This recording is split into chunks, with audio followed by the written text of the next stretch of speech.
ஜெயம் ஜெபமே ஜெயம் ஜெபத்தால் ஜெயம் ஜெயமே ஜெபமே ஜெயம் ஜெபமே ஜெயம் ஜெபத்தால் ஜெயம் ஜெயமே விசுவாசமுள்ள ஜெபமே விசுவாசமுள்ள ஜெபமே பிணியாளிகளை ரட்சிக்குமே பிணியாளிகளை ரட்சிக்குமே ஜெபமே ஜெயம் ஜெபமே ஜெயம் ஜெபத்தால் ஜெயம் ஜெயமே ஜெபமே ஜெயம் ஜெபமே ஜெயம் ஜெபத்தால் ஜெயம் ஜெயமே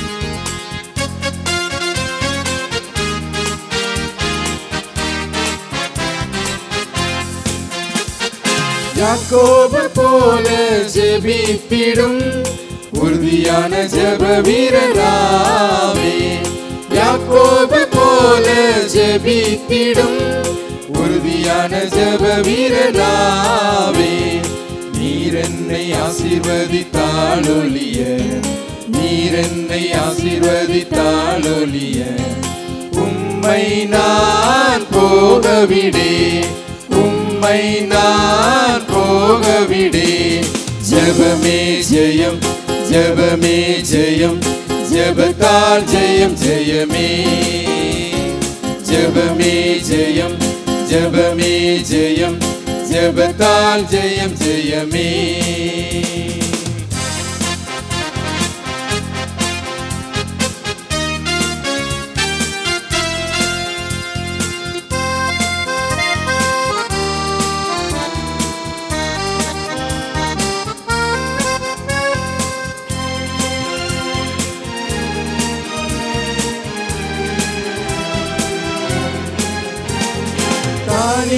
போல ஜெபித்திடும் தைரிய ஜெப வீரராவே தானியர் போல ஜெபித்திடும் தைரிய ஜெப வீரராவே சாத்ராக் மேஷாக் ஆபேத்நேகோ போல சாத்ராக் மேஷாக் ஆபேத்நேகோ போல விசுவாசத்தில் என்றும் நிலைத்திருப்பே விசுவாசத்தில் என்றும் நிலைத்திருப்பே ஜெபமே ஜெயம் ஜெபமே ஜெயம் ஜெபத்தால் ஜெயம் ஜெயமே ஜெபமே ஜெயம் ஜெபமே ஜெயம் ஜெபத்தால் ஜெயம் ஜெயமே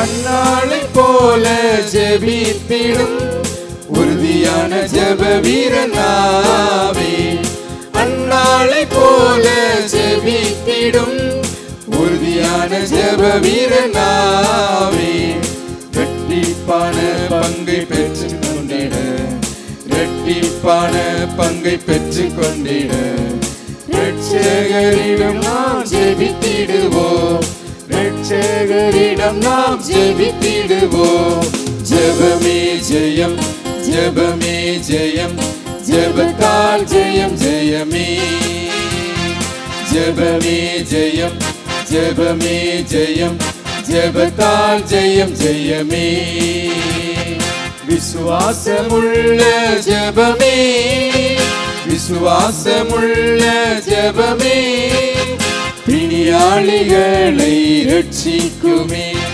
பிணியாளிகளை ரட்சிக்குமே ஜெபமே ஜெயம் ஜெபமே ஜெயம் ஜெபத்தால் ஜெயம் ஜெயமே ஜெபமே ஜெயம் ஜெபமே ஜெயம் ஜெபத்தால் ஜெயம் ஜெயமே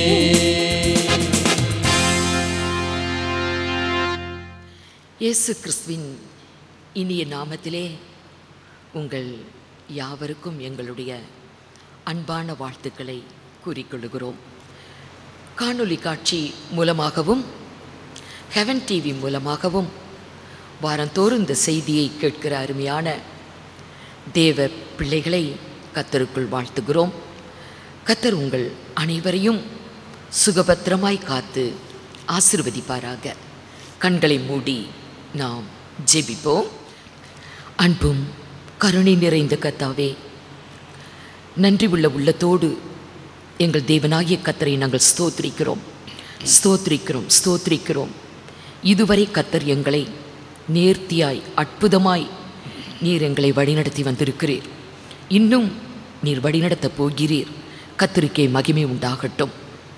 இந்த வேளையை கர்த்தருடைய ஆவியானவர் வழிநடத்தி தரும்படியாய் உம்மிடத்திலே வேண்டிக் கொள்கிறோம். கர்த்தர் எங்களுக்கு அருளப்போகிற உம்முடைய வார்த்தைகளுக்காய் மகிமை ஆண்டவரே. உம்முடைய வார்த்தைகளை கேட்கக்கூடிய எல்லா சகோதர சகோதரிகளோடு உம்முடைய கிருபை விளங்கட்டும்.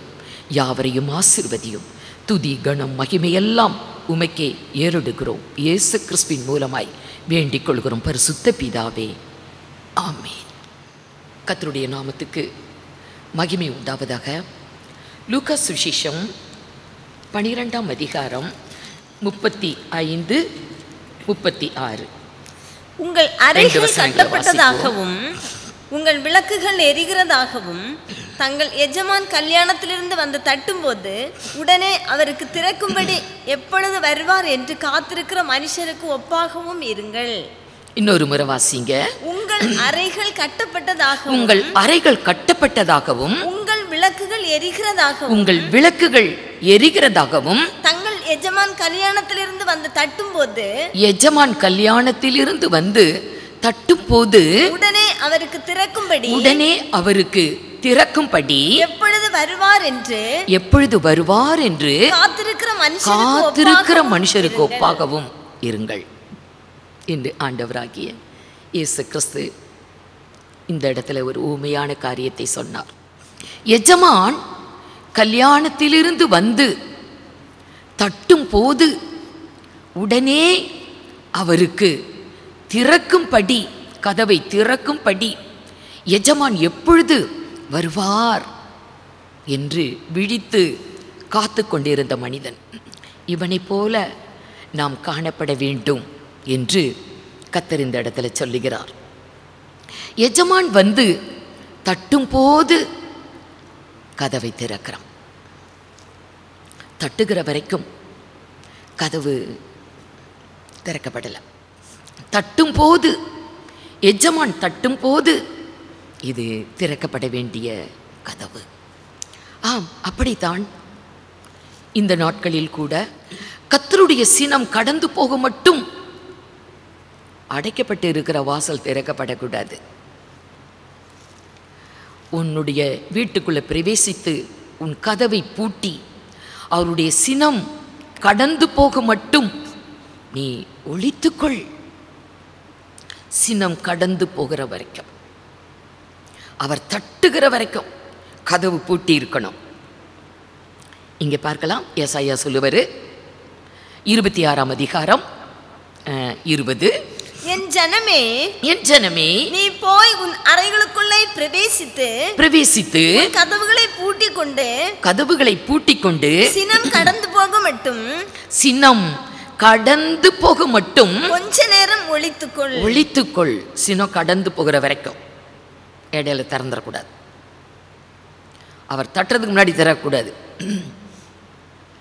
இங்கே சினம் கடந்து போறதுக்கு முன்னாடி திறந்துடக்கூடாது, பூட்டப்பட்டு இருக்க வேண்டும். இஸ்ரவேல் ஜனத்துக்கு கர்த்தர் சொன்னார், விடியற்காலம் வரைக்கும் யாரும் கதவை திறக்கூடாது. ஏன்னா சங்கார தூதன் இரவில் அவன் கடந்து போகிறான். எல்லாரும் கதவை அடைச்சிடணும், திறக்கக்கூடாது. விடியற்காலம் மட்டும். யாத்திராகமம் 12ஆம் அதிகாரம் 22வது வசனம். ஈசோப்பு கொழுந்துகளின் கொத்தை எடுத்து கிண்ணியில் இருக்கும் இரத்தத்தில் தோய்த்து அதில் இருக்கும் அந்த இரத்தத்தை வாசல் நிலைக்கால்களின் மேற்சட்டத்திலும் வாசலின் நிலைக்கால்கள் இரண்டிலும் தெளியுங்கள். விடியற்காலம் வரைக்கும் உங்களில் ஒருவனும் வீட்டு வாசலை விட்டு புறப்பட வேண்டாம். கதவு திறக்கப்படக்கூடாது. ஆம், இந்த நாட்களில் ஃபுல் லாக்டவுன். வீடுகள் அடைக்கப்பட்டு வீட்டுக்குள்ளே இருக்கிறாங்க. கடைகள், ஸ்கூல், கல்லூரிகள், தொழிற்சாலைகள், வழிபாட்டு ஸ்தலங்கள், கல்யாண மண்டபங்கள் எல்லாமே அடைக்கப்பட்டு இருக்கிறது. எது வரைக்கும்? இந்த நோய் தணிந்து போகிற வரைக்கும். சினம் கடந்து போக மட்டும் நீ வீட்டுக்குள்ள இரு. சங்காரத்தூதன் கடந்து போகிற வரைக்கும், விடிய காலம் மட்டும், விடியல் வரும் அது வரைக்கும் உள்ள இரு. எஜமான் வந்து தட்டுவார், தட்டுகிற வரைக்கும் நீ திறக்கக்கூடாது. இன்றைக்கு எவ்வளவோ கதவுகள் பூட்டப்பட்டு இருக்கிறது. கொரோனா வைரஸ்னால கதவுகள் பூட்டப்பட்டு எப்போ திறக்கும்? ஸ்கூல் எப்போ திறக்கும்? கல்லூரி எப்போ திறக்கும்? தொழிற்சாலைகள் எல்லாம் எப்போ திறக்கும்? கடைகள் எப்போ திறக்கும் என்று ஜனங்கள் மிகுந்த ஆவலோடு காத்து கொண்டிருக்கிறாங்க. எவ்வளவோ கதவுகள் அடைப்பட்டு இருக்கிறது. ஆனால் இன்னும் சில கதவுகள் நம்முடைய வாழ்விலே உண்டு. அந்த கதவுகளும் அடைக்கப்பட வேண்டும். இப்போ அடைக்கப்பட்டிருக்கிற கதவுகள் மாத்திரமல்ல, இன்னும் சில கதவுகள் நமக்கு உண்டு. அந்த கதவுகளும் அடைக்கப்பட வேண்டும். அவைகள் அடைக்கப்பட்டா இப்ப இருக்கிற இந்த துன்பத்துக்கு மாத்திரமல்ல, எந்த துன்பத்துக்கும் நம்ம கலங்க வேண்டாம், கவலைப்பட வேண்டாம், பயப்பட வேண்டாம். அது என்ன? வேற வேற கதவுகள், இன்னும் அடைக்கப்பட வேண்டிய கதவுகள் என்ன? எபிரேயர் 11ஆம் அதிகாரம் 7வது வசனம். விசுவாசத்தினாலே நோவா தற்காலத்திலே காணாதவைகளை குறித்து தேவ எச்சரிப்பு பெற்று பயபக்தி உள்ளவனாகி தன் குடும்பத்தை ரட்சிப்பதற்காக அவன் பேழையை உண்டு பண்ணினான். குடும்பத்தை ரட்சிக்க அவன் கட்டின பேழையை, ரட்சிப்பின் பேழை, தன் குடும்பத்தை ரட்சிப்பதற்காக அவன் ஆயத்தப்படுத்தினான். ரட்சிப்பின் வேளை நாள் வந்தது, தேவன் குறித்த நாள் வந்தது. கர்த்தருடைய கட்டளைப்படி அவங்களும் பல ஜீவராசிகளும் பேழைக்குள்ள பிரவேசிக்கிறாங்க. ஆனால் அந்த பேழையின் கதவை யார் அடைத்தது? ஆதியாகமம் 7ஆம் அதிகாரம் 16வது வசனம். தேவன் அவனுக்கு கட்டளையிட்டபடியே, தேவன் அவர்களுக்கு கட்டளையிட்டபடியே ஆணும் பெண்ணுமாக சகலவித சகலவிதமான மாம்ச ஜந்துக்களும் உள்ளே பிரவேசித்தன. அப்பொழுது கர்த்தர் அவனை உள்ளே விட்டு கதவை அடைத்தார். கர்த்தர் கதவை அடைத்தார். எது வரைக்கும்? எஜமான் வந்து தட்டுகிற வரைக்கும் இது பூட்டப்பட்டு இருக்கணும். கர்த்தருடைய சினம் கடந்து போக மட்டும் நீ கதவை பூட்டி ஒளிஞ்சிரு. விடியற்காலம் வரைக்கும் நீ கதவை திறந்து வாசப்படியில் வராத. ஒரு நாளை குறிப்பிடுகிறார். கர்த்தர் பேழையின் கதவை அடைத்தார், ஜலப்பிரளயம் வற்றும் வரை. இந்த கதவு பேழையில் ரொம்ப முக்கியமான ஒன்று. கதவு அழகாக பேழையெல்லாம் செய்திருந்தாலும் அது கதவு இல்லைனாக்கா அந்த ஜலம் உள்ளுக்கு வந்துடும், தண்ணி உள்ளுக்கு வந்துடும், அந்த பேழை மூழ்கி போயிடும், அவங்களாம் அழிஞ்சிருப்பாங்க. கதவு இதில் ரொம்ப முக்கியம். கர்த்தர் அதை அடைத்தார். இவன் அதை திறக்க முடியாது, திறக்கலை. சரி, அடிக்கடி திறந்திருந்தா, எல்லாத்தையும் அடைக்கணும்னாலும் அப்பப்போ திறந்து ஜனங்க வெளியே உலாவ ஆரம்பிக்கிறாங்க, நோய் குறைய மாட்டேனுது. இவர் அப்பப்போ திறந்து வந்திருந்தா பேழை என்ன இருக்கும்? ஜலத்துக்குள்ள மூழ்கி போய் எல்லாருமே அழிஞ்சிருப்பாங்க. ஆகவே ரட்சிப்பின் பேழையிலே இந்த கதவு ரட்சிப்பின் கதவு. ரட்சிப்பு என்பது இரட்சகரால், இயேசு கிறிஸ்துவால் கிடைக்கக்கூடிய ஒன்று.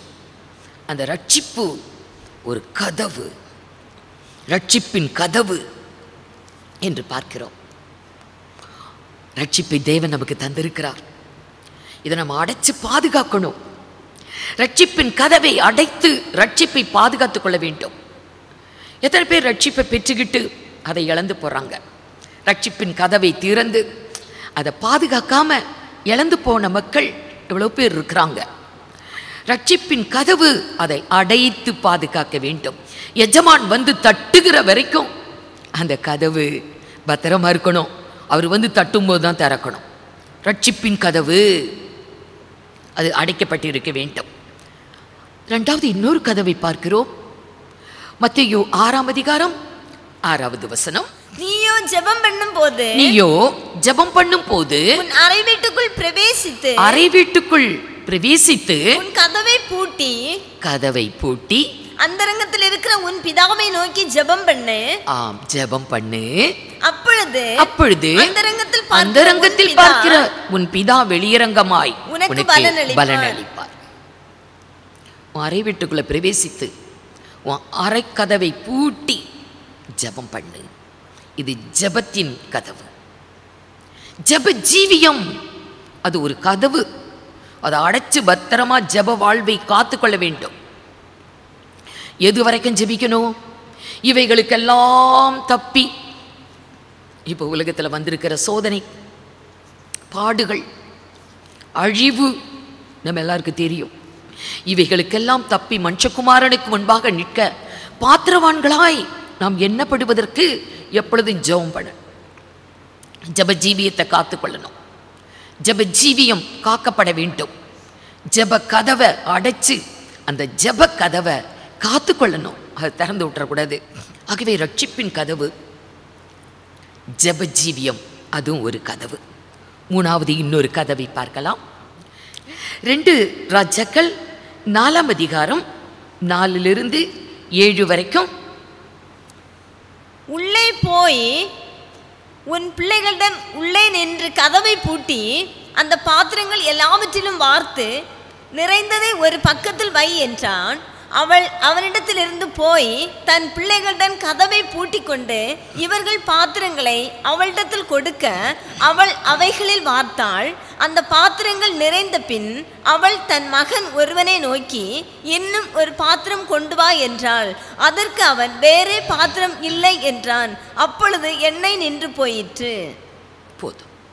இங்க பார்க்கிறோம், எலிசா தீர்க்கதரிசியின் காலத்தில் நடந்த ஒரு சம்பவம். ஒரு தீர்க்கதரிசி, அவரோட குடும்பத்தில் தீர்க்கதரிசி நிறைய கடன் வாங்கி செலவு பண்ணினார். கடனை அடைக்கிறதுக்கு முன்னாடியே இறந்து போய்விட்டார். அவருக்கு 2 பிள்ளைங்க. இப்போ கடன் கொடுத்தவர்கள் அந்த 2 பசங்களையும் அடிமையாய் அழைத்து கொண்டு போக வந்திருக்காங்க. இந்த பெண் எலிசாவிடத்தில் வந்து சொல்லுறா பிரச்சனைய, கடனை அடைக்க வழியில்லை, என் பிள்ளைகள் இருவரையும் அடிமைகளாய் அழைத்து போக வராங்க. அப்போ எலிசா சொல்லுவார், உன்னிடத்தில் என்ன இருக்குது?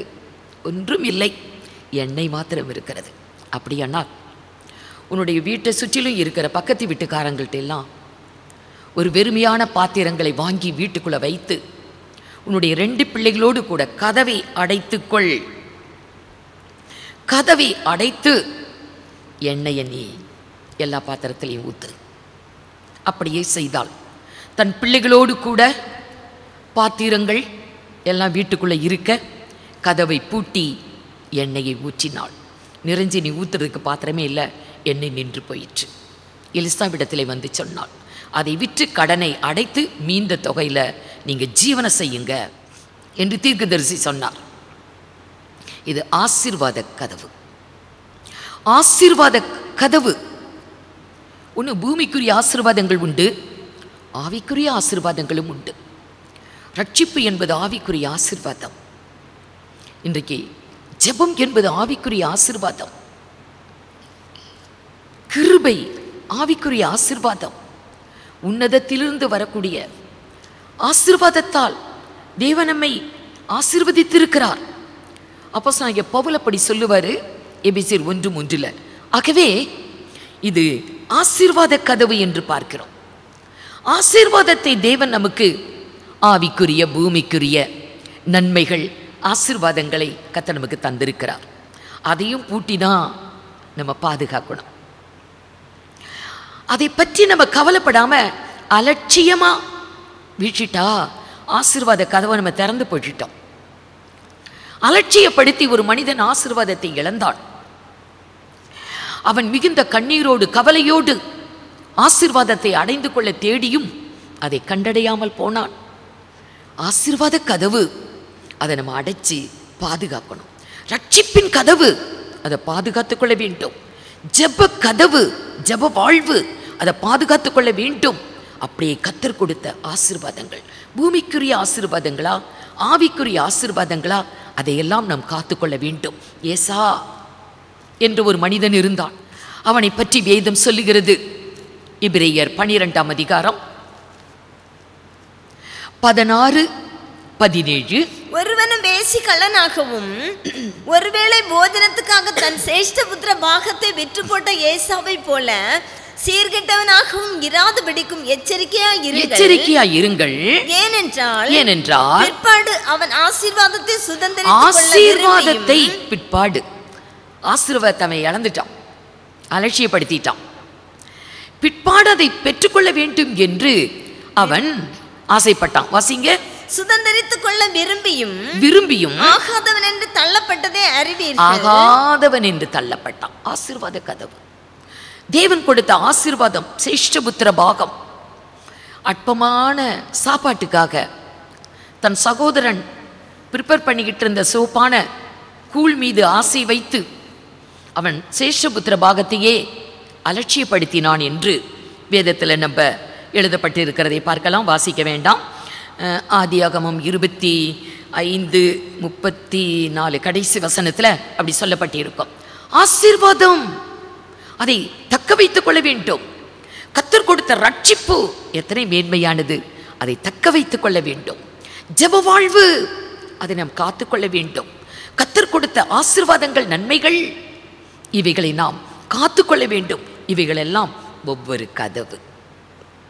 இதையெல்லாம் அடைச்சி பூட்டி பத்திரமா கர்த்தர் வருகிற வரைக்கும் இதை பாதுகாத்துக் கொள்ள வேண்டும். ரட்சிப்பு அது பாதுகாக்க வேண்டிய ஒன்று. அதை இஷ்டத்துக்கு திறந்து போட்டுட்டு ரட்சிப்பை இழந்து போறதில்லை. ஜெப வாழ்க்கை அதை நம்ம பத்திரமா, ஜெப வாழ்க்கையை நம்ம கை கொள்ள வேண்டும்.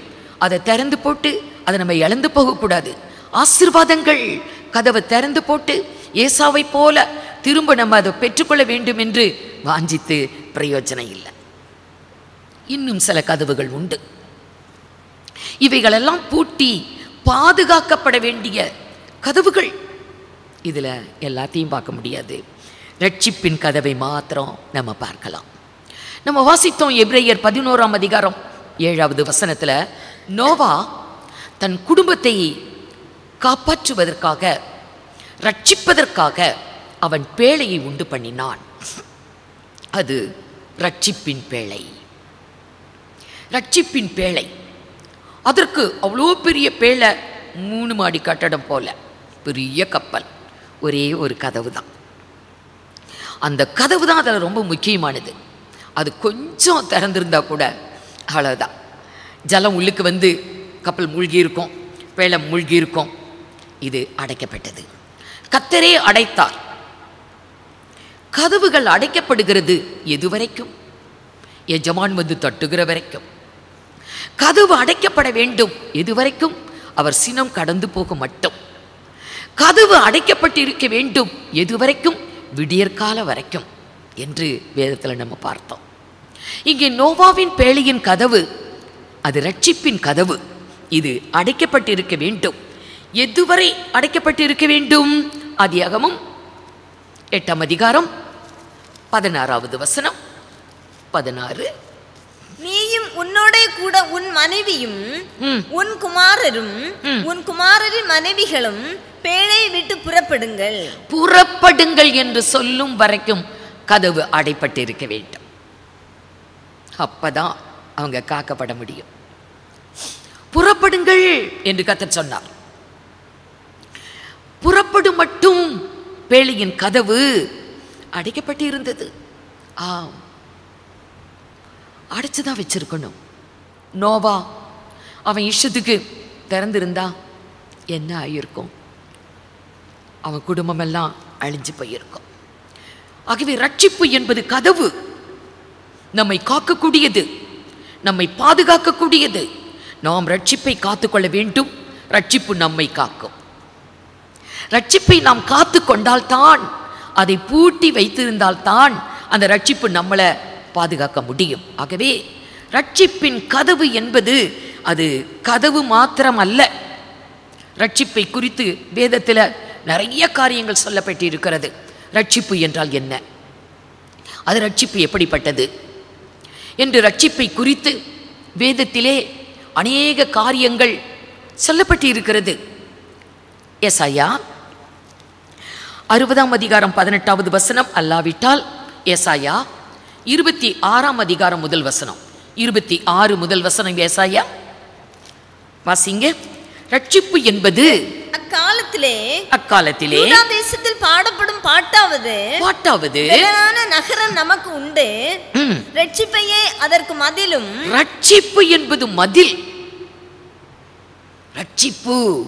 ரட்சிப்பின் கதவு அது வெறும் கதவு மாத்திரம் இல்ல, அது ஒரு பெரிய மதில். ஜலப்பிரளயத்திற்கு எப்படி இவர்கள் தப்பினார்கள்? ரட்சிப்பின் கதவு அவர்களுக்கு மதிலாயிருந்தது. இன்றைக்கும் நாம் பெற்றுக்கொண்ட ரட்சிப்பு நமக்கு ஒரு மதில். அதை நம்ம எவ்வளவு பத்திரமா காக்கணும். ஒரு மதில் என்றால் ஒரு வீட்டுக்கு ஒரு மதில், அது வீட்டுக்கு பாதுகாப்பு. இந்த மதில் வீட்டுக்கு மாத்திரமல்ல, வீட்டுக்கும் நாட்டுக்கும் ரட்சிப்பின் மதில். நாம் வாழ்ந்து கொண்டிருக்கிற உலகம் ஒரு பாதுகாப்பு அற்ற ஒரு உலகத்தில் வாழ்ந்து கொண்டிருக்கிறோம். மேலே வானம் அப்படியே விரிந்திருக்கிறது, கீழே பூமி பறந்திருக்கிறது. ஒரு வெட்டாவெளியான அடைக்கலமே இல்லாத பாதுகாப்பு அற்ற ஒரு உலகத்தில் நம்ம வாழ்ந்து கொண்டு இருக்கிறோம். எங்கே இருந்தாலும் ஆபத்து வரும். வீட்டுக்குள்ளே இருந்தாலும் ஆபத்து வரும், வெளியே போனாலும் ஆபத்து வரும். கொஞ்ச நாளைக்கு முன்னாடி செய்தித்தாளில் ஒரு நியூஸ் படித்தேன். ஒரு வீட்டுக்குள்ளே ஒரு ஃபேமிலி, அவங்க சந்தோஷமாக சாப்பிட்டுட்டு சந்தோஷமாக உறங்கிட்டுருக்குறாங்க. இரவில் அந்த குடும்பத்தில் இருக்கிற சகோதரர் எழுந்து டாய்லெட் தான் போனாங்க. டாய்லெட் போகும்போது நினச்சி கூட பார்த்துருக்க மாட்டாங்க நம்ம அங்கே போனால் டெட் பாடி ஆகிருவோன்னு. சுவிட்சை ஆன் பண்ணினாங்க, மின்சார கசிவு, அப்படியே மின்சாரம் பாய்ந்து மரித்து போய்விட்டார். பாதுகாப்பு எங்கே? வீட்டுக்குள்ளே இருந்தாலும் ஆபத்து தான், வெளியே போனாலும் ஆபத்து தான். அப்படிப்பட்ட ஒரு உலகத்தில் வாழ்ந்து கொண்டு இருக்கிறோம். உலகம் துன்மார்க்கருடைய கையில் விடப்பட்டு இருக்கிறது. உலகம் பொல்லாங்குக்குள்ள கடுக்குது. பயங்கரமான ஒரு உலகத்தில் வாழ்ந்து கொண்டு இருக்கிறோம். கர்த்தர் நமக்கு இதில் ரட்சிப்பை தந்திருக்கிறார். ரட்சிப்பு என்ற கதவு, அது கதவு மாத்திரம் அல்ல, நமக்கு அது மதில். சுற்றிலும் நம்மை பாதுகாக்கக்கூடியது. கொரோனா ரொம்ப பயப்படுறோம். ரட்சிப்பின் மதில் நம்மோடு கூட இருந்தா நம்ம பயப்பட வேண்டாம், நம்ம தைரியமா வாழ முடியும். இதற்கு மாத்திரமல்ல, எதற்கும். ஆகவே ரட்சிப்பு அதை மதிலாகவும், அடுத்து என்ன வாசித்தோம்? 26:1 ஏசாயா, அதற்கு மதில், ரட்சிப்பு என்பது மதிலாகவும் அரணுமாக ஏற்படுத்தும். அரண், மதில் என்றால் கூட சுற்றிலும் அடைச்சிருக்கும், மேலே ஓப்பனாக இருக்கும். அரண் நாலா பக்கமுமே அது பாதுகாப்பாக இருக்கும். ரட்சிப்பு அப்படிப்பட்டது. ரட்சிப்பின் கதவு நமக்கு மதிலை போல, அரணை போல பாதுகாப்பு கொடுக்கக்கூடியது. இது நம்ம திறந்து பற்றக்கூடாது. ரட்சிப்பின் கதவை அலட்சியப்படுத்திடக்கூடாது. ரட்சிப்பின் மதிலை, அரணை அலட்சியப்படுத்திடக்கூடாது. ரட்சிப்பின் கதவு என்பது அது ஒரு மதில், அது ஒரு அரண். அது மாத்திரமல்ல, ஏசாயா 62ஆம் அதிகாரம் முதல் வசனத்திலே ரட்சிப்பு என்பது என்ன என்று அங்கே கர்த்தர் சொல்லுவார். சீயோனின் நிமித்தமும் எருசலேமின் நிமித்தமும் நான் மௌனமாய் இராமலும் அதன் நீதி பிரகாசத்தை போலவும் அதன் ரட்சிப்பு எரிகிற தீவெட்டி ரட்சிப்பு எரிகிற தீவெட்டி, எரிகிற தீவெட்டி ரட்சிப்பு. ரட்சிப்பின் கதவு ஒரு மதில் மாத்திரம் அல்ல, ஒரு அரண் மாத்திரம் அல்ல, அது எரிகிற ஒரு தீவெட்டி. நமக்கு நல்லா தெரியும், ஆண்டவராய் இயேசு பரலோக ராஜ்யத்தை குறித்து பல ஊமைகள் சொல்லி இருக்கிறாரு. அதில் ஒரு ஊமை 10 கன்னிகளுக்கு ஒப்பாக 5 கன்னிகள் புத்தி உள்ளவர்கள், 5 கன்னிகள் புத்தி இல்லாதவர்கள். புத்தி இல்லாதவர்கள் என்று அவர்கள் எப்படி கருதப்பட்டாங்க? அவங்க தீவெட்டி அந்த டைமில் மணவாளன் வருகிற வேளையில் தீவெட்டி எரியாமல் போச்சு, எண்ணெய் இல்லை, அதனால தான் அவங்க புத்தி இல்லை. ரட்சிப்பு தான் அந்த தீவெட்டி. ஏன்னா இங்கே சொல்லப்பட்டு இருக்கிறது 62:1 ரட்சிப்பு அது எரிகிற தீவெட்டி, அது எரிகிற தீவெட்டி என்று பார்க்கிறோம். நம்முடைய ரட்சிப்பு எரிந்து பிரகாசிக்கணும், அதை அணைச்சு போடக்கூடாது. தேவையான எண்ணெயை ஊற்றி ரட்சிப்பை பற்றி எரிய வைக்க வேண்டும். இந்த காலகட்டத்தில் நம்முடைய ரட்சிப்பை நாம் காத்துக்கொள்ள வேண்டும். பயங்கரமான துன்பங்கள், சோதனைகள் வந்து கொண்டு இருக்கிறது. ரட்சிப்பின் கதவை பூட்டி பாதுகாத்துக் கொள்ள வேண்டும். அது நமக்கு மதிலாக, அரணாக, தீவெட்டியாக மணவாளனை சந்திக்க நம்மை ஆயத்தப்படுத்தக்கூடியது. தீவெட்டி எரிந்தவங்க தான் மணவாளனை சந்திக்க முடிந்தது, மணவரையில் பிரவேசிக்க முடிந்தது. தீவெட்டி அது ரட்சிப்பு என்று வேதத்தில் பார்க்கலாம். அடுத்து ரட்சிப்பு என்பது இன்னும் என்னவாம்? அப்போஸ்தலனாகிய பவுல் எபேசு சபைக்கு அவர் சொல்லுவார். எபேசியர் 6ஆம் அதிகாரம் 17வது வசனம். ரட்சணியம் என்னும் தலைசீராவை, ரட்சணியம் என்னும் தலைசீரா. ரட்சிப்பு என்பது ஹெல்மெட், தலை கவசம். ஏசாயா 59ஆம் அதிகாரம் 17வது வசனம். ஏசாயா 59:17. அவர் நீதியை மார்க்கவசமாக அணிந்து ரட்சிப்பு என்னும் சீராவை, ரட்சிப்பு என்னும் தலைச்சீராவை தம்முடைய சிரசிலே அணிந்திருப்பார். ரட்சிப்பு. இன்றைக்கு ஹெல்மெட் போட்டுக்கிட்டு தான் வண்டி ஓட்டுறாங்க. ஆனாலும் எத்தனை பேர் ஹெல்மெட் இருந்த பிறகு கூட மண்டை உடைஞ்சு சாகுறாங்க விபத்தில். எத்தனை விபத்துகள் வந்து மரணம் அடைகிறார்கள். அது ஒரு உயிர்கவசம், தலைக்கவசம் என்றெல்லாம் சொல்லப்பட்டிருக்கிறது. அந்த ஹெல்மெட்டுனால பிரயோஜனம் இல்லாமல் போகக்கூடிய சந்தர்ப்பங்கள் கூட வந்துருது. ஆனால் ரட்சிப்பு என்ற ஒரு ஹெல்மெட் நம்ம தலையில் பட்டிருந்தா நம்ம ஆவிக்கும் ஆத்துமாவுக்கும் சரீரத்துக்கும் அது உயிர்கவசம். ஆகவே ரட்சிப்பு என்னும் சீராவை அவரே தலையில் போட்டிருக்கிறார். நமக்கும் ரட்சணியம் என்ற தலை சீராவை கொடுக்கிறார். அது ரட்சிப்பு. ரட்சிப்பு தான் நமக்கு மதில், ரட்சிப்பு தான் நமக்கு அரண், ரட்சிப்பு தான் நமக்கு தீவெட்டி, ரட்சிப்பு தான் நமக்கு தலை சீரா. மாத்திரமல்ல, 2 சாமுவேல் 22ஆம் அதிகாரம் 36வது வசனம், 36. உம்முடைய ரட்சிப்பின் கேடகத்தையும் எனக்கு தந்தீர். உம்முடைய ரட்சிப்பின் கேடகத்தை எனக்கு தந்தீர். தாவீது சொல்லுவான். 18ஆம் சங்கீதம் 35வது வசனம். 18ஆம் சங்கீதம் 35வது வசனம்.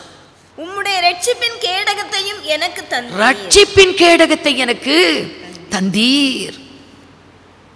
ரட்சிப்பு அது கேடகம். நமக்கு எதிராய் வரக்கூடிய சத்துருவினுடைய சதித்திட்டத்துக்கு நம்மை காத்துக்கொள்ளுவது, எதிராளியின் பட்டயத்துக்கு நம்மை காத்துக்கொள்ளுவது, நம்முடைய முகத்தை, நம்முடைய இருதயத்தை, நம்முடைய சரீரத்தை கேடகத்தால நாம் காத்துக்கொள்ள முடியும்.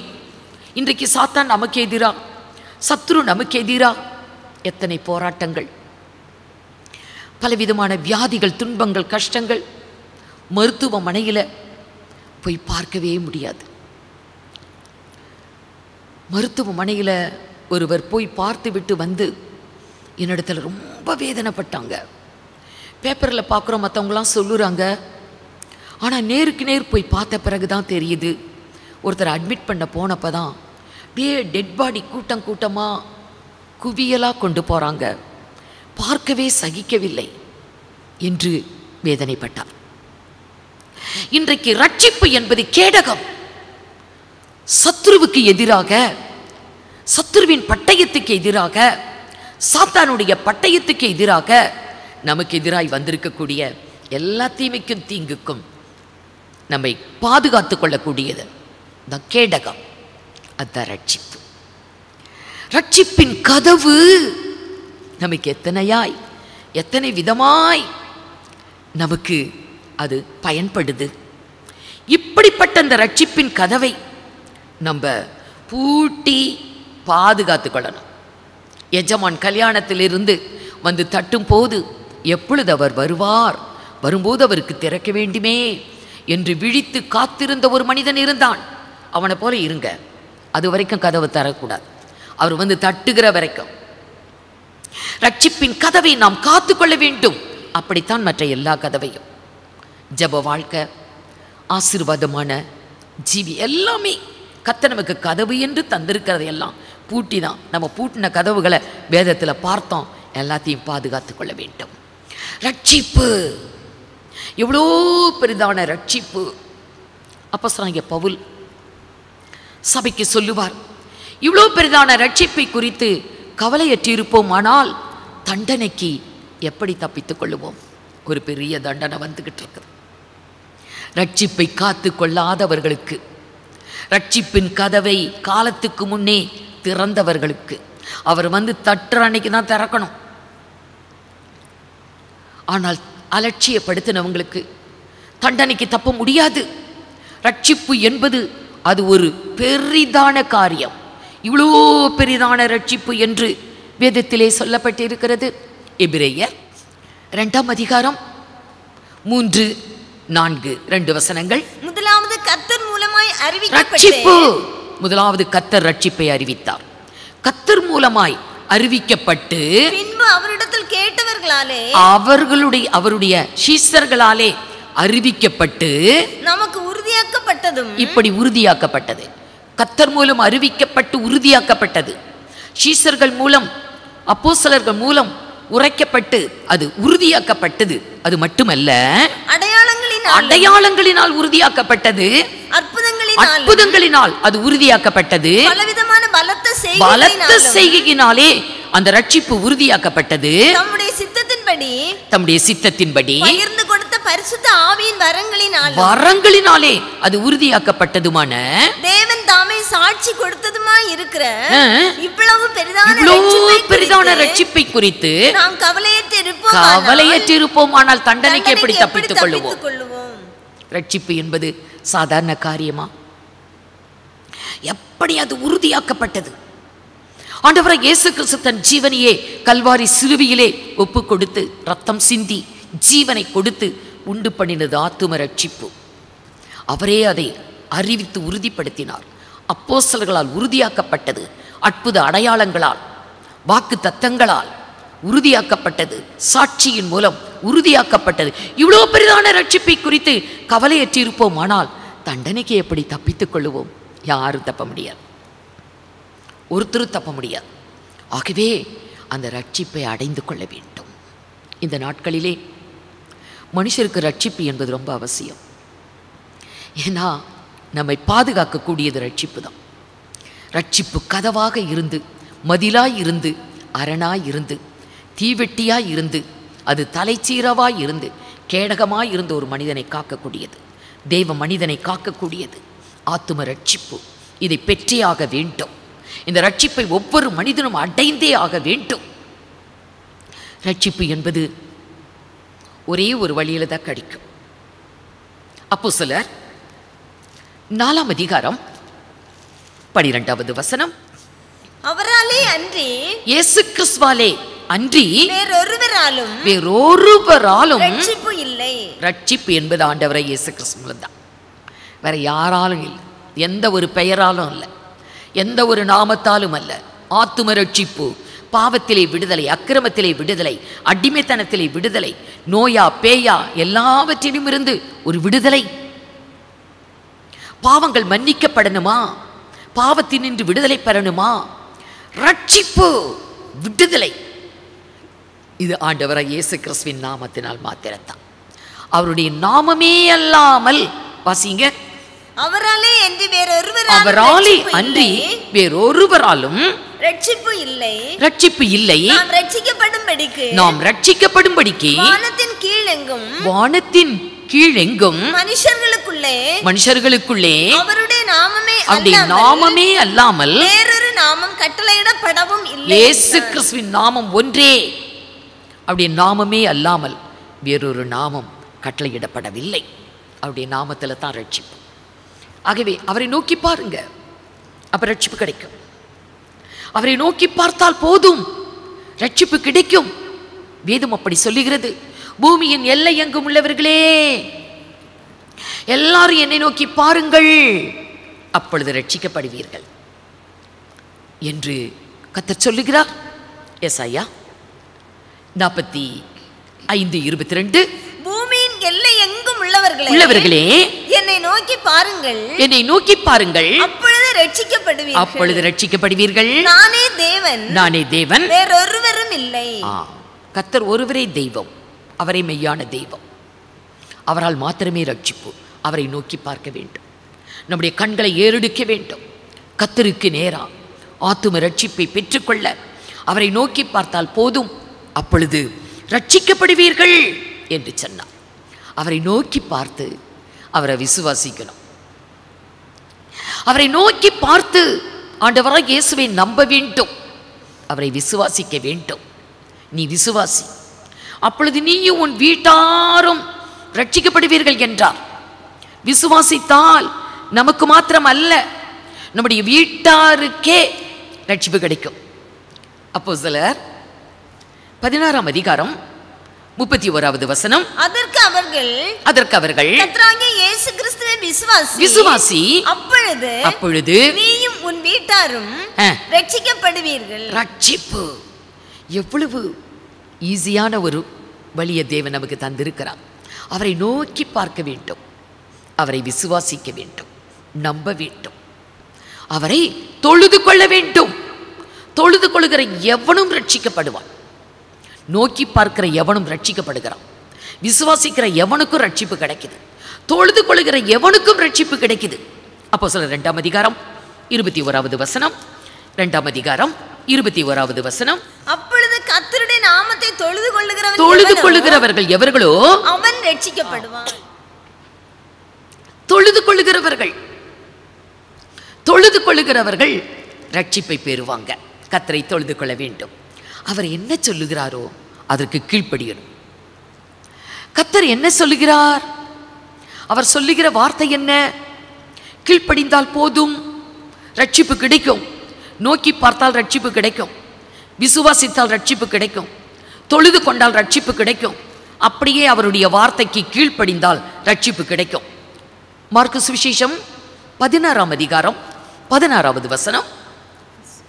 16 விசுவாசம் உள்ளவனாகி ஞானஸ்நானம் பெற்றவன் ரட்சிக்கப்படுவான், விசுவாசியாதவனோ ஆக்கினைக்குள்ளாக தீர்க்கப்படுவான். விசுவாசிக்கணும், நாம் அவருடைய வார்த்தைக்கு கீழ்ப்படியணும். விசுவாசம் உள்ளவனாகி ஞானஸ்நானம் பெற்றவன் ரட்சிக்கப்படுவான். அப்ப இவ்வளோ காரியத்திலே ரட்சிப்பு வருது. நோக்கி பார்த்தா ரட்சிப்பு, விசுவாசித்தா ரட்சிப்பு, தொழுது கொண்டா ரட்சிப்பு, கீழ்ப்படிந்தா ரட்சிப்பு. அப்படின்னா ரட்சிப்பிலே பல படிகள் உண்டு. அதனால ஒரே காரியத்தை செய்துக்கிட்டு ஒன்னோட நின்னறக்கூடாது. ரட்சிப்பின் பல படிகள், இது அவ்வளத்தையும் நிறைவேற்றணும். இதை நிறைவேற்றி முடிவு பரியந்தம் நிலைத்திருப்பவனே ரட்சிக்கப்படுவான். கடைசி மட்டும் நாம் இதில் நிலைச்சிருக்கணும். கடைசி மட்டும் கர்த்தரையே நோக்கி பார்க்கணும், கடைசி மட்டும் கர்த்தரையே விசுவாசிக்கணும், கடைசி மட்டும் கர்த்தரையே தொழுது கொள்ளணும், கடைசி மட்டும் அவருடைய வார்த்தைகளுக்கு நாம் கீழ்ப்படிய வேண்டும். ரட்சிப்பு அப்படிப்பட்ட மனிதனுக்கு ரட்சிப்பின் பல படிகள் ஏறி அதை அடைந்து கொள்ள முடியும். முடிவு பரியந்தம் நிலைத்திருப்பவனே அங்கதான் ரட்சிப்பு முடியுது. ரட்சிப்பிலே பல படிகள் உண்டு. ரட்சிப்பு என்பது அது இன்றைக்கே இப்பொழுதே அது ரெடியா இருக்குது. நாம் அதை அடைந்து கொள்ள வேண்டும். இப்பொழுதே அது நமக்கு சமீபமா இருக்குது.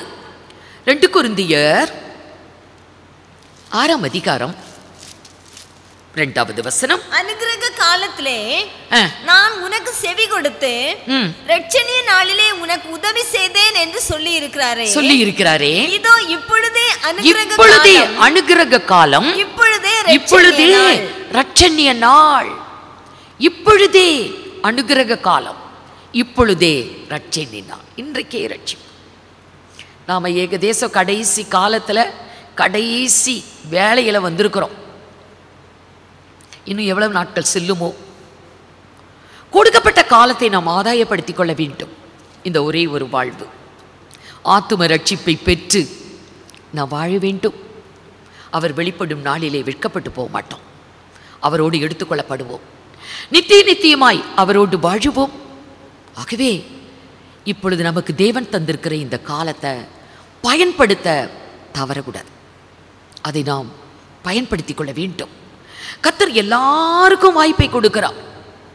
எங்கும் உள்ள எல்லாருமே மனம் திரும்ப வேண்டும், எல்லாருமே ரட்சிப்பை பெற வேண்டும், எல்லாருமே சத்தியத்தை அறிந்து கொள்ள வேண்டும் என்று எல்லாரும் எல்லாரும் எல்லாரும் என்று எல்லாருக்கு தான் சொல்றார். அப்போஸ்தலர் 17ஆம் அதிகாரம் 30வது வசனம். 17ஆம் அதிகாரம் 30வது வசனம். அறியாமை உள்ள காலங்களை தேவன் காணாதவர் போல் இருந்தார். இப்பொழுதோ மனம் திரும்ப வேண்டும் என்று எங்குமுள்ள மனுஷர் எல்லாருக்கும் கட்டளையிடுகிறார். எல்லாருமே மனம் திரும்பணும். கர்த்தர் கட்டளையிடுகிறார். எல்லாரும் மனதை திருப்புங்க. எல்லாரும் பாவ வழியை விட்டு மனதை திருப்புங்க. எல்லாரும் உங்க சுயமான பாதையை விட்டு விலகி கர்த்தருடைய பாதைக்கு வாங்க. எல்லாரும் கர்த்தரை நோக்கி பாருங்க. எல்லாரும் மனதை திருப்பிக் கொள்ளுங்கள் என்று எல்லாருக்குமே அவர் அழைப்பை கொடுக்கிறார். ஏன்னா அவரோட சித்தம் எல்லாருமே ரட்சிக்கப்படணும். 1 தீமோத்தேயு 2ஆம் அதிகாரம் 4வது வசனம். எல்லா மனுஷரும் ரட்சிக்கப்படுவதும் சத்தியத்தை அறிந்து கொள்ளக்கூடிய அறிவை அடைவதும் அது அவருக்கு சித்தம் என்று எழுதப்பட்டிருக்கிறது. எல்லாருமே மன திரும்பி ஆத்தும ரட்சிப்பை பெற வேண்டும். எல்லாருமே வேதத்தின் சத்தியத்தை அறிந்து கொள்ள வேண்டும் என்று தேவன் சித்தம் கொண்டிருக்கிறார். ஆகவே எல்லாரும் சொல்றார். ஒரு கூட்டத்தாருக்கு மாத்திரம் அல்ல. இயேசு கிறிஸ்து ஒரு கூட்டத்துக்கு மாத்திரம் சொந்தம் இல்லை. ரட்சிப்பு ஒரு கூட்டத்துக்கு மாத்திரம் அல்ல. உலகத்தில் இருக்கிற அத்தனை பேருக்கும் தான் இயேசு சொந்தமானவர். ஏன்னா அவர் உலக ரட்சகர், உலகத்தை ரட்சிக்க வந்தவர். ஆகவே எல்லாரும் மன திரும்பணும், எல்லாரும் ரட்சிப்பை பெறணும், எல்லாரும் சத்தியத்தை அறிந்து கொள்ள வேண்டும் என்றுதான் எல்லாருக்காகவும் அவர் தன்னையே மீட்கும் பொருளாய் ஒப்பு கொடுத்தார். 1 தீமோத்தேயு 2ஆம் அதிகாரம் 6வது வசனம். எல்லாரையும் மீட்கும் பொருளாக தம்மை ஒப்பு கொடுத்த கிறிஸ்து இயேசு அவரே எல்லாரையும் மீட்கணும். ஒருத்தரும் கெட்டு போகக்கூடாது. ஒருத்தரும் கெட்டு போவது அவருக்கு சித்தமல்ல. அனைவரும் ரட்சிப்பை பெற வேண்டும். ஆம் அருமையானவர்களே, இந்த காலகட்டத்தில் இன்னைக்கு ஹாஸ்பிட்டலில் அட்மிட் ஆனால் திரும்ப நம்ம வருவோமா அப்படிங்கிறது எவ்வளோ சந்தேகமான காரியமாக இருக்கிறது. எத்தனை பேர் கூட்டமாய் மரித்து போகிறாங்க. ஆத்தும ரட்சிப்பு இல்லாமலேயே மரித்து போகிறவங்க எத்தனை பேர். பாதுகாப்பு இல்லாத இந்த உலகத்தில் நமக்கு உண்மையான ஒரு பாதுகாப்பு என்பது ரட்சிப்பு. அது ரட்சிப்பின் கதவு. அதை நம்ம அடைச்சு பாதுகாப்பா அதை நம்ம காத்துக்கொள்ளணும். அதுவே நமக்கு மதிலாக, அரணாக, தீவெட்டியாக, தலைச்சீராவாக, கேடகமாக நமக்கு அது செயல்படுது. இவ்வளோ பெரிதான ரட்சிப்பை குறித்து கவலை இல்லாமல் இஷ்டம் போல வாழ்ந்துக்கிட்டு இருந்தா தண்டனை வராமல் இருக்குமா? கர்த்தரை நோக்கி பாருங்க, விசுவாசிங்க, தொழுது கொள்ளுங்க, கர்த்தருக்கு கீழ்ப்படிங்க. அந்த ரட்சிப்பை இன்றே பெற்றுக்கொள்ள உங்களை ஒப்பு கொடுங்க. கர்த்தர் எல்லாருக்கும் அதை கட்டளையிடுகிறார். எல்லாரும் மனந்தரும் வருத்தப்பட்டு பாரம் சுமக்கிறவர்களே, நீங்கள் எல்லாரும் என்னிடத்திலே வாருங்கள், நான் உங்களுக்கு இளைப்பாறுதல் தருவேன். இந்த நாட்களிலே இளைப்பாறுதல் இல்லாமல், மன ஆறுதல் இல்லாமல் எத்தனை மக்கள் வாழ்ந்து கொண்டு இருக்கிறாங்க. கர்த்தர் அழைக்கிறார், வாங்க, நான் உங்களுக்கு ஆரோக்கியம் கொடுக்குறேன், சுகம் கொடுக்குறேன், இளைப்பாறுதல் கொடுக்குறேன். ரட்சிப்பு அவர் ஜீவனை கொடுத்து அவர் உண்டு பண்ணினது. இந்த ரட்சிப்பை நமக்கு பெற்றுக்கொண்டவங்க காத்து கொள்ளணும், பெறாதவங்க அதை அடைந்து கொள்ளணும். நாம் இதில் எந்த கூட்டத்தில் இருக்கிறோம், எப்படிப்பட்டவங்களாக இருக்கிறோம், நம்மையே ஆராய்ந்து பார்த்து கர்த்தரிடத்தில் நம்மை ஒப்பு கொடுப்போம். கர்த்தர் உங்களை ஆசீர்வதிப்பாராக. கண்களை மூடி நாம் ஜெபிப்போம். ஜெபம் செய்வோம். எங்களை அதிகமாய் நேசிக்கிற எங்கள் நல்ல ஆண்டவரே, நீர் கொடுத்த இந்த நல்ல நாளுக்காக உமக்கு நன்றி செலுத்துகிறோம். வேதத்திலிருந்து அநேக வசனங்கள் மூலம் அநேக காரியங்களை கற்றுக்கொள்ள நீர் எங்களுக்கு கிருபை செய்தீங்க. அதற்காக உமக்கு நன்றி செலுத்துகிறோம். ரட்சிப்பை குறித்து அநேக வசனங்களின் மூலமாக அநேக காரியங்களை எங்களுக்கு கற்றுத்தந்தீங்கப்பா. எங்களுடைய விளக்குகள் எரிகிறதாக காணப்பட வேண்டும் என்று நாங்கள் பார்த்தோம்ப்பா. என் தேவன் வந்து தட்டு மட்டும் நாங்கள் திறக்கும்படி ஆண்டவரே நாங்கள் காத்திருக்கிறவர்களாக நாங்கள் காணப்பட எங்கள் ஒவ்வொருவருக்கும் நீங்கள் கிருபை செய்ய வேண்டும்ப்பா. எங்களுக்கு நீங்கள் ஆண்டவரே பெரிதான ரட்சிப்பை நீங்கள் தந்திருக்கிறீங்க. உம்மை மட்டுமே நாங்கள் நோக்கி பார்க்கும் பொழுது, உமக்கு கீழ்ப்படிந்தவர்களாக காணப்படும் பொழுது, உம்மை மட்டும் நாங்கள் விசுவாசிக்கும் பொழுது எங்களுக்கு அந்த மேலான ரட்சிப்பை நீங்கள் தர்றீங்கன்னு நாங்கள் பார்த்தோம்ப்பா. அந்த ரட்சிப்பை நாங்கள் கடைசி மட்டும் நாங்கள் காத்துக்கொள்கிறவர்களாக காணப்பட எங்கள் ஒவ்வொருவருக்கும் நீங்கள் கிருபை செய்யணுமாறு ஜெபிக்கிறோம். ஆண்டவரே, எங்களுக்கு நீங்கள் ஜெப ஜீவியத்தை தந்திருக்கிறீங்க. நாங்கள் ஜெபத்திலே வாஞ்சையுள்ளவர்களாக காணப்பட ஆண்டவரே எங்களுக்கு நீங்கள் கிருபை செய்யணுமாறு ஜெபிக்கிறோம். ஜெப ஜீவியத்தையும் நாங்கள் காத்துக்கொள்ள வேண்டும். ஆண்டவரே, எங்களுக்கு எல்லா விதமான ஆசீர்வாதங்களையும் நீங்கள் தந்திருக்கீங்கப்பா. பூமிக்குரிய ஆசீர்வாதங்கள், ஆவிக்குரிய ஆசீர்வாதங்களை நீங்கள் தந்திருக்கிறீங்க. அதை நாங்கள் அனுதினமும் பாதுகாத்து கொள்கிறவர்களாக, அதற்கு தகுதி உள்ளவர்களாக எங்கள் ஒவ்வொருவரையும் தகுதிப்படுத்தி கொள்ள எங்களுக்கு நீங்கள் கிருபை செய்யணுமாறு ஜெபிக்கிறோம். ஆண்டவரே, ரட்சிப்பு என்பது மதில் என்று பார்த்தோம், ஆண்டவரே அரண் என்று பார்த்தோம், கேடகம் என்று பார்த்தோம்ப்பா. ஆண்டவரே, இப்படிப்பட்ட இந்த பெரிதான ரட்சிப்பை நாங்கள் காத்து கொள்ளாமல் கவலையற்று இருப்போமானால் ஆண்டவரே தண்டனைக்கு தப்பித்து கொள்ள முடியாது என்று ஆண்டவரே அநேக வசனங்கள் மூலம் எங்களுக்கு கற்றுத்தந்தீங்க. உமக்கு நன்றி செலுத்துகிறோம். ஆண்டவரே, இயேசு கிறிஸ்துவினாலே அன்றி எங்களுக்கு ரட்சிப்பு இல்லை என்று நாங்கள் பார்த்தோம்ப்பா. ஆண்டவரே, ஒவ்வொரு காரியத்திலும் ஒவ்வொரு நாளும் உமக்கு பயந்து ஆண்டவரே உம்மை மட்டுமே நாங்கள் நோக்கி பார்க்க ஆண்டவரே எங்கள் ஒவ்வொருவருக்கும் நீங்கள் கிருபை செய்யும். இந்த கொடிய காலத்திலே கூட ஆண்டவரே அநேகம் பேர் ஆறுதல் இல்லாமல், ஆண்டவரே இளைப்பாறுதல் இல்லாமல், ஆண்டவரை கலங்கி தவிக்கும் பொழுது உம்மை மட்டுமே நோக்கி பார்க்க ஆண்டவரே உம்மிடத்திலே தங்களுடைய தேவைகளை ஆண்டவரே சொல்ல ஆண்டவரே உம்மிடத்திலே ஆண்டவரே அவர்கள் வரும் பொழுது எத்தனை பெரிதான இளைப்பாறுதலை பெற்றுக்கொள்கிறார்கள் என்று பார்த்தோம்ப்பா. இந்த நாட்களிலும் ஆண்டவரே கவலையோடு, கண்ணீரோடு, கஷ்டங்களோடு, இந்த வைரஸின் தாக்கத்தினாலே ஆண்டவரே கலங்கி தவிக்கும் பொழுது ஒவ்வொருவருக்கும் நீங்கள் ஆறுதல் கொடுக்க வேண்டுமாய் ஆண்டவரே சுகம் கொடுக்க வேண்டுமாறு ஜெபிக்கிறோம்ப்பா. ஒவ்வொருவரையும் நீங்கள் காத்துக்கொள்ளுங்க. நாங்களும் ஆண்டவரே ஒவ்வொரு நாளும் ஆண்டவரே உம்முடைய பாதப்படியிலே வந்து ஆண்டவரே நாங்கள் காத்திருக்கிறவர்களாக காணப்பட எங்கள் ஒவ்வொருவருக்கும் கிருபை செய்யணுமாறு ஜெபிக்கிறோம். அனுதினமும் காத்துக்கொள்ளும். மீட்பர் இயேசுவின் மூலம் ஜெபிக்கிறோம் நல்ல பிதாவே, ஆமேன். என் ஆத்துமாவே கர்த்தரை ஸ்தோத்ரி, என் முழுவுலமேருடைய பரிசுத்த நாமத்தை ஸ்தோத்ரி. என் ஆத்துமாவே கர்த்தரை ஸ்தோத்ரி, அவர் செய்த சகல உபகாரங்களையும் மறவாதே. ஆமேன்.